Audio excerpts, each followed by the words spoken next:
هبت رياح هباء فطار القصيد يحاكي الهوى رياح السموم وكف الغيوم تنادي ألا من جلا من البهو هبت رياح هباء فطار القصيد يحاكي الهوى رياح إن الحمد لله والصلاة والسلام على رسول الله أما بعد সৈয়দনা ঈসা আলাইহিস সালামের হাতে দাজ্জাল ও ইহুদি ফিতনার অবসানের পর নতুন এক সর্বগ্রাসী ফিতনা নিয়ে আবির্ভূত হবে ইয়াজুজ ও মাজুজ সম্প্রদায়।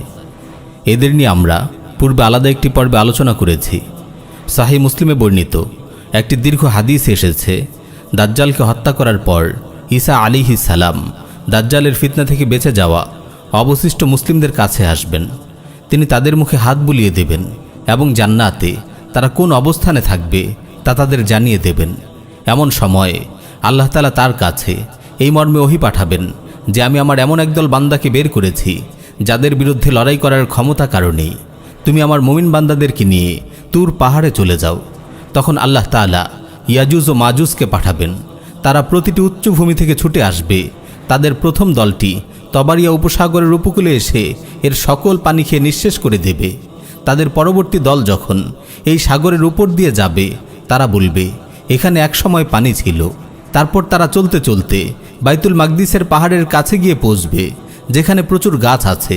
তারপর তারা ঘোষণা করবে আমরা জমিনবাসীদের তো মেরে নিঃশেষ করেছি, এখন আসমানবাসীদেরকেও আমরা শেষ করব। এই বলে তারা আসমানের দিকে তীর ছুটতে থাকবে। আল্লাহ তাআলা তাদের তীরে রক্ত লাগিয়ে ফিরিয়ে দেবেন। তারা ভাববে তীরের আক্রমণে আসমানবাসীরাও মারা পড়েছে। তারপর ইয়াজুজ মাজুজ আল্লাহর নবী ঈসা আলাইহিস সালাম ও তার সাথীদেরকে অবরোধ করে রাখবে। ফলে তাদের কাছে একটি বলদের মাথার মূল্য বর্তমানের 100 দিনারের চেয়েও বেশি হবে।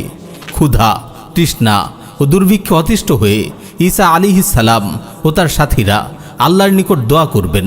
আল্লাহ তাআলা তাদের দোয়া কবুল করবেন এবং ইয়াজুজ ও মাজুজ সম্প্রদায়ের প্রতি আযাব পাঠাবেন। তাদের ঘাড়ে এক প্রকার পোকা হবে। সকাল হতে হতে তারা সবাই মারা যাবে যেভাবে সাধারণ মানুষ মারা যায়। তারপর ঈসা আলাইহিস সালাম ও তার সাথীরা পাহাড় থেকে নেমে আসবেন। এসে দেখবেন জমিন ইয়াজুজ মাজুজের লাশে লাশে ভরে গেছে। তারা এক বিঘত জায়গাও এমন পাবেন না যেখানে তাদের গলিত লাশ ও দুর্গন্ধ নেই। এই অবস্থা দেখে ঈসা আলাইহিস সালাম ও তার সঙ্গীরা পুনরায় আল্লাহর কাছে দোয়া করবেন। তখন আল্লাহ তাআলা উটের ঘাড়ের মতো এক ধরনের পাখি প্রেরণ করবেন। তারা লাশগুলোকে বয়ে নিয়ে যাবে এবং আল্লাহ যেখানে হুকুম করেন সেখানেই ছুঁড়ে ফেলবে। তারপর আল্লাহ তাআলা পৃথিবী জুড়ে এমন মুষলধারে বৃষ্টি বর্ষণ করবেন যে প্রবল পানির তোড়ে কাঁচা পাকা কোনো ঘরই আর অবশিষ্ট থাকবে না। পৃথিবীর বিস্তৃত জমিন ধুয়ে মুছে আয়নার মতো ঝকঝকে পরিষ্কার হয়ে উঠবে।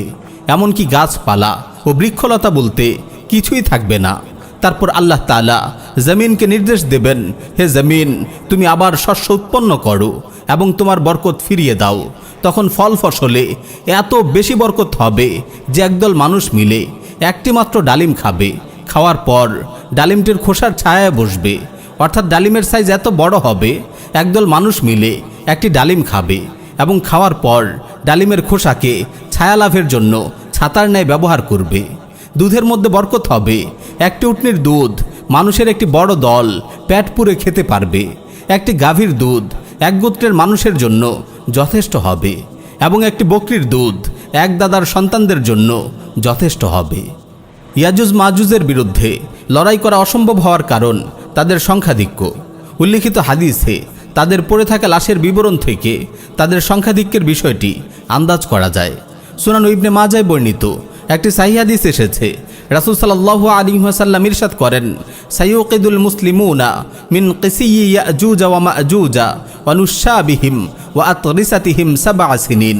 মুসলিমরা দীর্ঘ 7 বছর যাবত ইয়াজুজ মাজুজের তীর, ধনুক ও ঢাল জ্বালানি হিসেবে ব্যবহার করবে। এই হাদিস থেকেও তাদের সংখ্যাধিক্যের ধারণা পাওয়া যায়।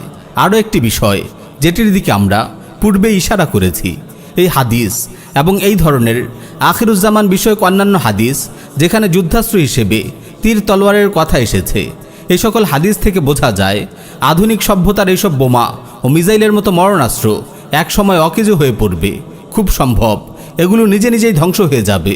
মানবজাতি আবার তীর, ধনুক, তলোয়ার ও ঘোড়ার যুদ্ধে ফিরে যাবে। শেখ ওমর সুলাইমান আশকার রাহিমাহুল্লাহ তার আল কিয়ামতুস সুগরা গ্রন্থে এই মত দিয়েছেন। তবে আল্লাহ রাব্বুল আলামিনই ভালো জানেন এই দিনগুলোতে কি হবে। প্রিয় ভাই ও বোন, সাইয়্যিদুনা ঈসা বিন মারিয়াম আলাইহিস সালামের শাসনকাল হবে মানব জাতির জীবনে এক সোনালী অধ্যায়। গোটা দুনিয়া জুড়ে তখন কেবল ইসলাম ও মুসলিমরাই থাকবে। আল্লাহর প্রতি ইঞ্চি জমিনে কায়েম হবে আল্লাহর নাজিলকৃত শরিয়া। সুখ, সমৃদ্ধি ও প্রশান্তির আসমানি আবহে গোটা দুনিয়া যেন হয়ে উঠবে এক টুকরো জান্নাত। ইয়াজুজ মাজুজের ধ্বংসের পরও লোকজন দলে দলে হজ উমরার জন্য মক্কা সফর করবে। সাহিহুল বুখারীতে এসেছে, রাসূল সাল্লাল্লাহু আলাইহি ওয়াসাল্লাম ইরশাদ করেন, ইয়াজুজ মাজুজের আবির্ভাবের পরবর্তী সময়গুলোতেও বাইতুল্লাহর হজ ও উমরা পালিত হবে। এমনকি সাইয়্যিদুনা ঈসা বিন মারিয়ামের হজ আদায় করার কথাও সাহিহ মুসলিমের রিওয়ায়েতে এসেছে। রাসূল সাল্লাল্লাহু আলাইহি ওয়াসাল্লাম ইরশাদ করেন, ওয়াল্লাযী নাফসি বিয়াদিহি লা ইউহিল্লান্না ইবনু মারিয়ামা বিফাজ্জির রাওহা হাজ্জান আও মুআতামিরা আও লা ইয়াসনিয়ান্নাহুমা। সেই সত্তার শপথ যার হাতে আমার প্রাণ, নিশ্চয়ই ঈসা বিন মারিয়াম রওহা উপত্যকায় হজ অথবা উমরা অথবা উভয়ের জন্য তালবিয়া পাঠ করবেন। মুস্তাদরাকে হাকিমে বর্ণিত একটি সহিহ হাদিস এসেছে, রাসূল সাল্লাল্লাহু আলাইহি ওয়াসাল্লাম ইরশাদ করেন, নিঃসন্দেহে ঈসা বিন মারিয়াম নাজিল হবেন। তিনি একজন ন্যায়পরায়ণ শাসক ও ইনসাফগার ইমাম হবেন। তিনি হজ উমরা করবেন। তিনি আমার কবরে এসে আমাকে সালাম দেবেন, আমি তার সালামের উত্তর দেব। ঈসা আলাইহিস সালাম 40 বছর পৃথিবী শাসন করবেন। সুনানু আবি দাউদে বর্ণিত একটি সহিহ হাদিস এসেছে, রাসূল সাল্লাল্লাহু আলাইহি ওয়াসাল্লাম ইরশাদ করেন, ফায়ামকুসু ফিল আরদি 40 সানা সুম্মা ইউতাওয়াফা ফায়ুসাল্লি আলাইহিল মুসলিমুন। তিনি পৃথিবীতে 40 বছর অবস্থান করবেন, তারপর মারা যাবেন, মুসলিমরা তার জানাজা পড়বে। প্রিয় ভাই ও বোন, আজ আলোচনা আর দীর্ঘ করব না। আগামী পর্বে ঈসা আলাইহিস সালাম পরবর্তী ঘটনা প্রবাহ তুলে ধরার চেষ্টা করব ইনশাআল্লাহ।